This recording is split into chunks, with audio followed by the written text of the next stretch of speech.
For today's video guys, mangumpra na po ta guys. O shoutout nila sa mga tagiya og motor kung dili mo na ninyong karga niya por subaira ayos tas ninyong motor. Kita bago ko nangumpra nang gupit pa ko sa buhok sa mga lero, mga alaga kay luoy naman kay slag dagway diri sa grabahan. Uy, wanay alaga-alaga. Ni gigupitan ako sila guys kay luoy kay dagway kani isa o pati akong tiil pa di apil og gunit kay perting lihukana. So supposedly magpakuan ta ko yun ay ni groom 19 ka po kay groom sila ay di na lang kasi gasto kaya.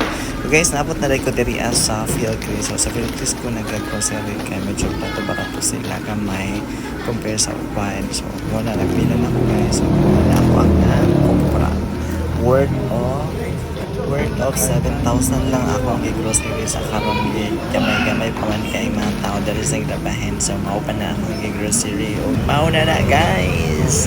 Shout out dira sa mga tag-iyag motor ay kung dili ingon ani inyong karga o babae ra inyong kaya ikarga ay useless na inyong motor kay di mo kabalo mo karga o maski busy na akong gitara dira okay kay na guys.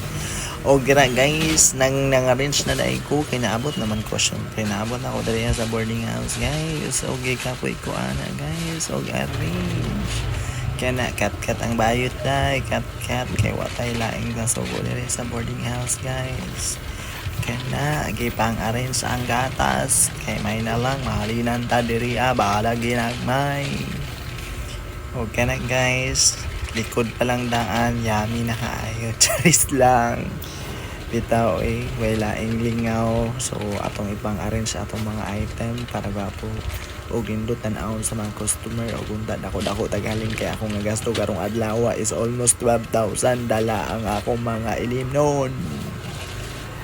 O diba? Di basta-basta guys pag magkuanta manindahan ta labi na kumangunay gyud ta perte kakapoy kay kun di ta mangunay magsigir tag panugo porot ang atong ginansya sa Swildora. Mauna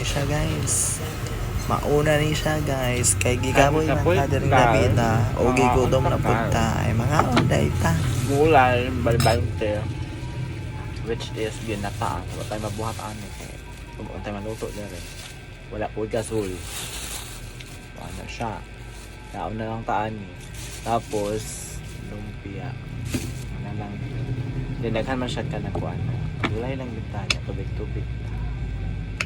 okay guys og nahuman naman tagkaon ang ato na pong pakauno ng atong ituwing ngay kani isa si Chelsea di man mukaon sukad-sukad atong nawala yang iyong anak so atong isirelak na po ni balik na po siya sa iyahang dating nga bisyu magpasirelak di ba gyud mukaon og dili hungitan so mao na guys di gyud lali magmuhi og mga hayop guys og mauna na guys ang human na gyud ko pang-arrange sa tindahan guys. Look at the view, diba? Organized kaayo na siya guys. Og maura to og dinhi natataman og daghan kayong salamat sa inyong pagsuporta. Mag-like and share aning video kay para ganahan ko magbuhat og video sunod na po mag voice over na po daan o katura guys. God bless you sa inyo guys. Daghang kayong salamat sa inyong pagsuporta. Bye mo bye.